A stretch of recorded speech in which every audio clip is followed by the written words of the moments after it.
Okay, Brian, greetings in Russia. How was the journey over? Yeah, journey is over. Or the journey over was fine. I don't mind the airport. A lot of people whinge and give about airports and flights. It's just another day. It's fine. Lots to do. So, and how was the camp? How are you feeling? Camp was amazing. Camp was fantastic. Again, when I spent a back-to-back camp, after coming off the last win, after the last fight, done everything as it should have been for that one and done even better job this time around. So fully focused, very ready. Body's feeling great. Mind is in the right place. So I can't wait to get in there on Saturday night. Excited. Yeah, and coming off that last win against Jordan Winsky, you have such a comfortable and accomplished performance. When you go from one camp straight into another camp, do you kind of, is it like almost a flow to going into the next camp? Not really, because what I sacrifice a lot of time not away, but I love being a father more than anything, and I just love being really present. I'm always around my kids, but when I'm in training camp, that time is lessened, obviously. So straight away after the Winsky fight, we spent all the time together. Now I still kept training and things like that, but then all of a sudden, I got a message from John saying, "Hey, you want to fight in Moscow on Fedor's card?" And I was like, hell yeah, you know what I mean? So I had a few weeks off, but it was perfect, because if I had found out that before, I would have been straight into a big 10-week camp. So it was just perfect, It didn't necessarily flow, but when I did get back in, I felt very good, and I hit a different level as a result, I think. Yeah, I think the last time I spoke to you was after the fight. You had a couple of staycations planned, so I'm guessing you enjoyed those. We did. We certainly did. It was brilliant. And then looking ahead to the weekend, your opponent, Nikita Mikhailov, it's his Bellator debut. He hasn't fought since 2019. Is it difficult in a way when you're approaching a fight like that, because you haven't got a whole lot to look at in terms of recent fights and if he's changed anything in his own game? I always assume the best in the sense of what his skill development would have been in that time. When you look at his last fight compared to the fight before that, he seemed to have jumped a level. Now he's one of these guys that, he's not a striker, he's not a grappler, he's a well-rounded mixed martial artist.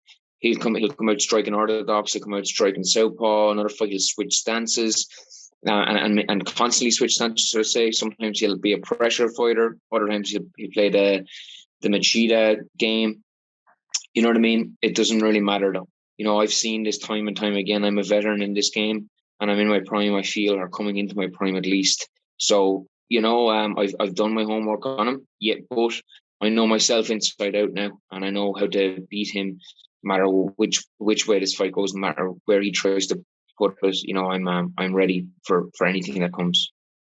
Yeah, and just again, go back to your last fight, you did look, it was like you can sometimes just tell with a fighter, they're so confident in the cage. Do you feel your best, or you're getting to your best that you've ever been? Yeah, I feel that. I feel every single time I get in there, I'm getting better. I said this in a recent interview that ever since the AJ fight, me and AJ fought, and both of us were quite ill prepared for that fight. Yet the two of us went in and put on a great performance. And since then, I've lost one fight, and that's when I'm breaking my hands. But take that one out of the equation, I'd be on a 6-fight win streak. He's went on he's continued his tear, and he's took a belt with him. I just think something that's clicked. But every single time I get in there, I'm better and better and better. And you're fighting in Russia on Saturday night. So the big question is, have you watched Rocky IV, the build-up? Do you want to hear something crazy? I don't like the Rocky movies. I'm the only fighter who doesn't. No, I don't like. I love boxing. It's if I have 5 minutes to spare, I'm on YouTube looking at breakdowns of fighters. So when I look at the Rocky films and their technique is so bad, I'm like, fuck, I can't watch it. You know what I mean? And I'm probably the only fighter that doesn't like Rocky, but yeah. I'm the Irish Rocky for this one, yeah. That's the only reason I asked, because I seen your Twitter today. You said the Irish Rocky, and you're going over to Russia to fight a Russian. But that's the only reason. Have you any concerns about that fact that you are fighting a Russian in Russia in an arena in Moscow? Are you looking forward to it being kind of? I guess you'll be the enemy there. I'll 100% be the enemy there. Yeah. I'll be the bad guy. But I think of myself as the bad guy in this bantamweight division, not so much at talking, but in how I fight. I'm the only one who has that one shot knockout power. I can submit you. I can knock you out. That threat is always there. And if I don't finish you, it's all the 30-25, 30-26 scorecard that I'm putting in against you. So I'm looking forward. I'm relishing the challenge. It'll be something that we'll look back on for sure. But right now, it's just me and Nikita in that cage on Saturday night. That's all. Yeah, and you mentioned there you reckon you're the only guy in that bantamweight division with that knockout power. Some rumours recently about Bellator bringing in a Grand Prix. I know you spoke about it after your last fight. Is that still something that excites you? Absolutely. My ideal scenario would be win this one and we start this Grand Prix early 2022. Maybe even give me Sergio Pettis in the first round. Hopefully I'll draw him out first. But look at it, it's something that I think needs to happen for Bellator. That the talent is there. It's an exciting division, but they need the most exciting fighter in it, and that's me. You know what I mean? I can change the course of a fight with one shot. I've shown that time and again. The fights that even go to a decision are exciting. So, yeah, I'm looking forward to it. And speaking of title fights, one of your good friends, Peter Queally, has a massive world title fight in a couple of weeks in Dublin. How excited are you for him? And just get your brief thoughts on that.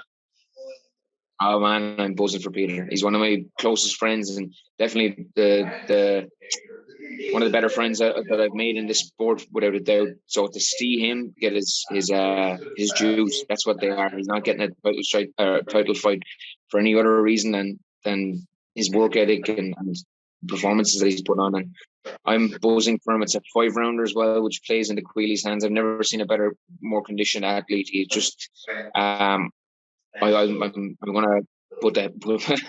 put my house on him to win that title and bring it back to Ireland. And I guess he'll be there in the night in the 3 Arena. Oh, absolutely, yeah, 100%. And then just again a brief word on Sinead. Massive fight for Sinead against Cyborg the week later. It could be a serious couple of weeks for Irish MMA, couldn't it?